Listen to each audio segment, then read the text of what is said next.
Hi guys, and today we're going to be taking a look at my loadout video. This is just the upper half, basically just a plate carrier, going through some of the things that I run on daily games and Milsim games. This loadout is stacked out quite a lot, so there's going to be a lot of gear on here. I do tend to run more gear than most, but that said, I've stacked up a few things that I use for Milsims, and what I've found has worked for me in the past. I've ran this kit now for more than a year, so the plate carrier itself is a Viper Tactical fake JPC, and it works absolutely brilliantly. I've not really had any problems.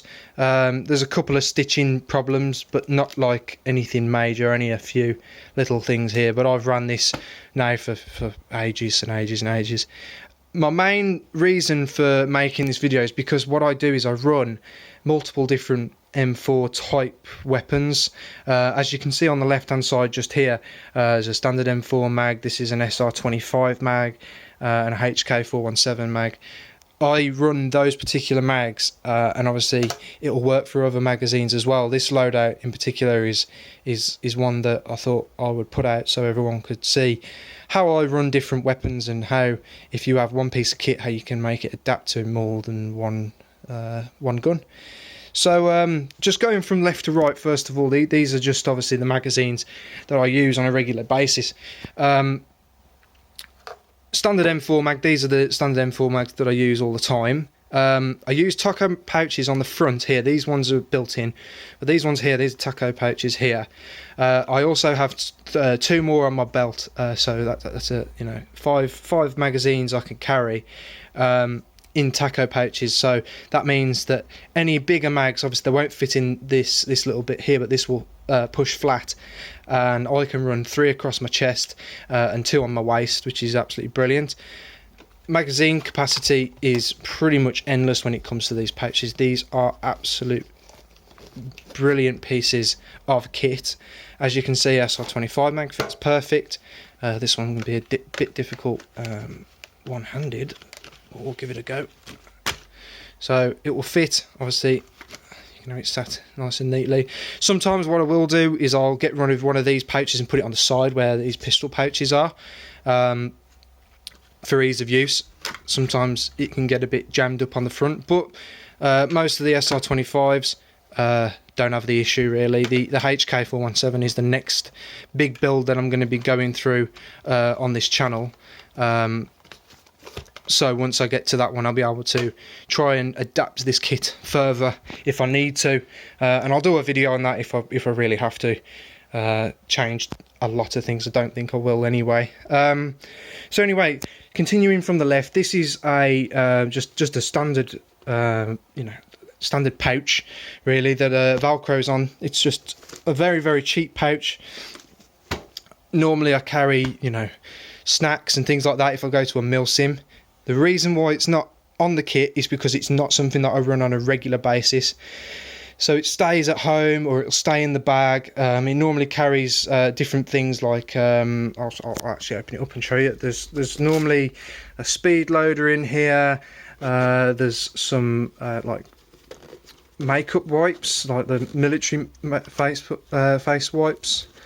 So you can see which way is this Velcro. There we go.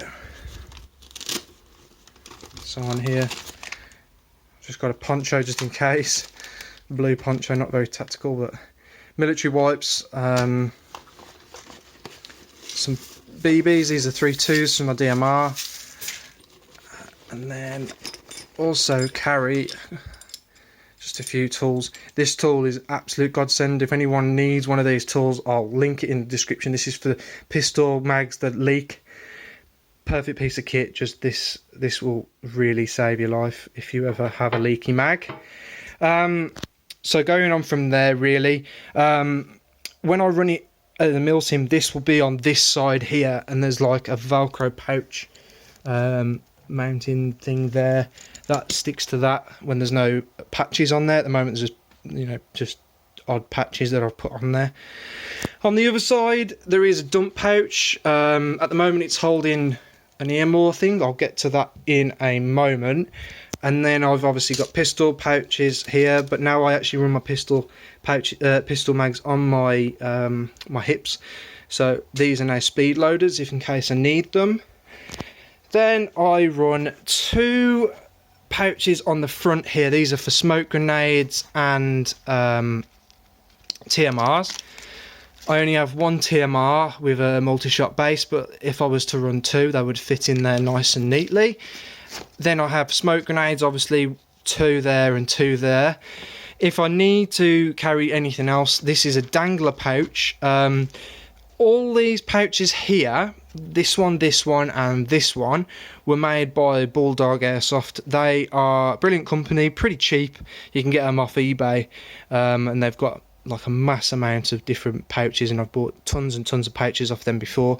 This comes from France. I'm not sure of the name, but a dangler pouch is a dangler pouch, perfect for any piece of kit that you need to put in there if you want to put smoke or TMRs if you really want to, or the actual 209 cartridges that go in the TMR, and anything you would like in there. I mean, I've ran 2 extra mags in there before, which is, you know, an amazing amount of mags really when you think about it. At the moment I run 6 on here, and 2, I normally run 2 high cap magazines on my hip just for game days, but mainly it's only these that I use. The high caps they're just for in case I really do go through all the pellets.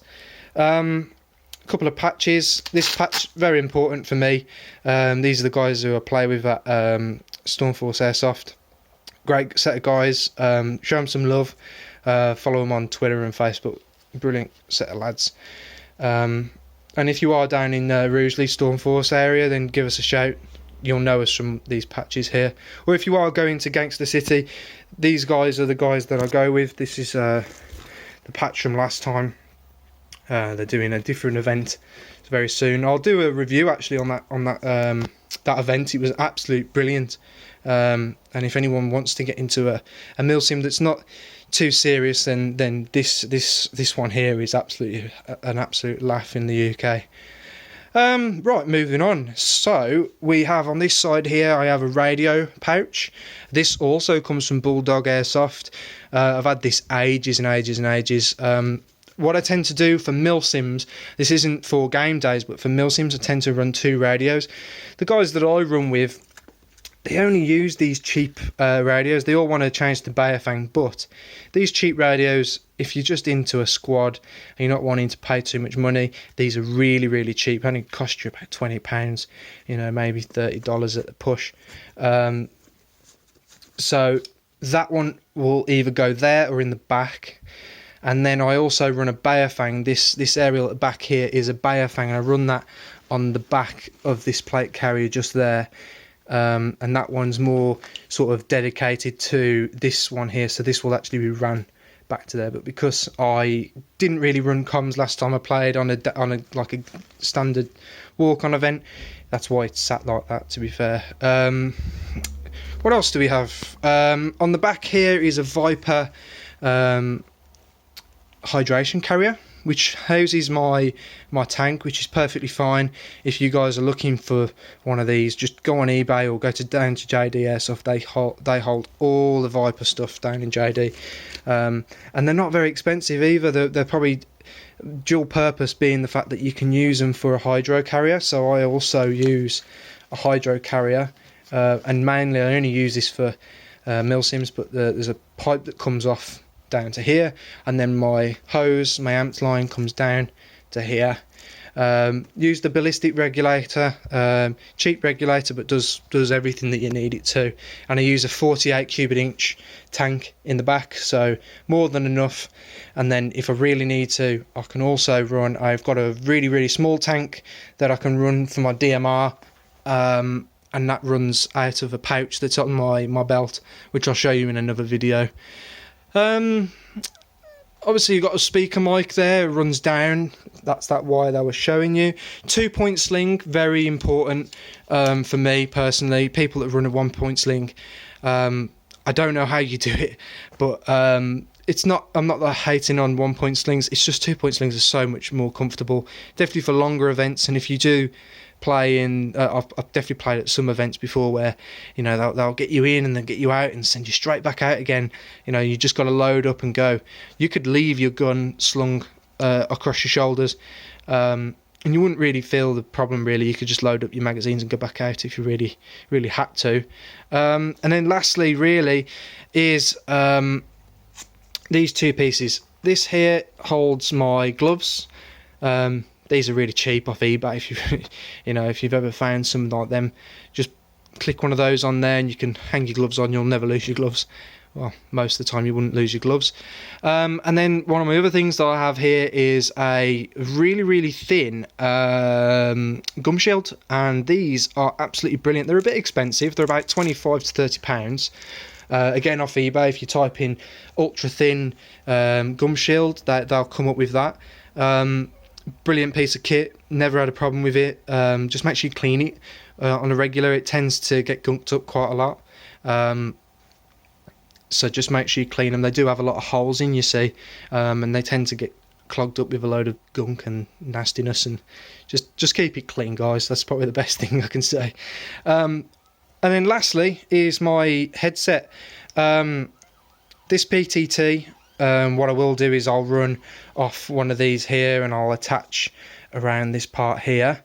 This PTT, I had to buy this because what it was is I bought these Earmor headset and they only run off the original PTT. They won't run off a Z-Tac PTT because the Z-Tac PTTs are pretty much terrible, really. They're just a cheap piece of plastic. They work for the unbranded stuff, but they're not particularly well built or great. So, in my opinion, if you're going to buy anything decent like the Earmors, these are great. If you have a TMR go off in the room, this will cut out the sound, and it really does do a good job. When people do say, "Oh, pay for more expensive kit," this is one of those pieces of kit I would say just spend the extra money. It's well worth it, and you'll get a lot out of it. And the PTT, you have to buy this because if I did run it with a Z-Tac PTT and it won't work, it will just give you a load of horrible noises coming through your headphones and you'll think that the headphones are broken. So just make sure you grab one of these PTTs.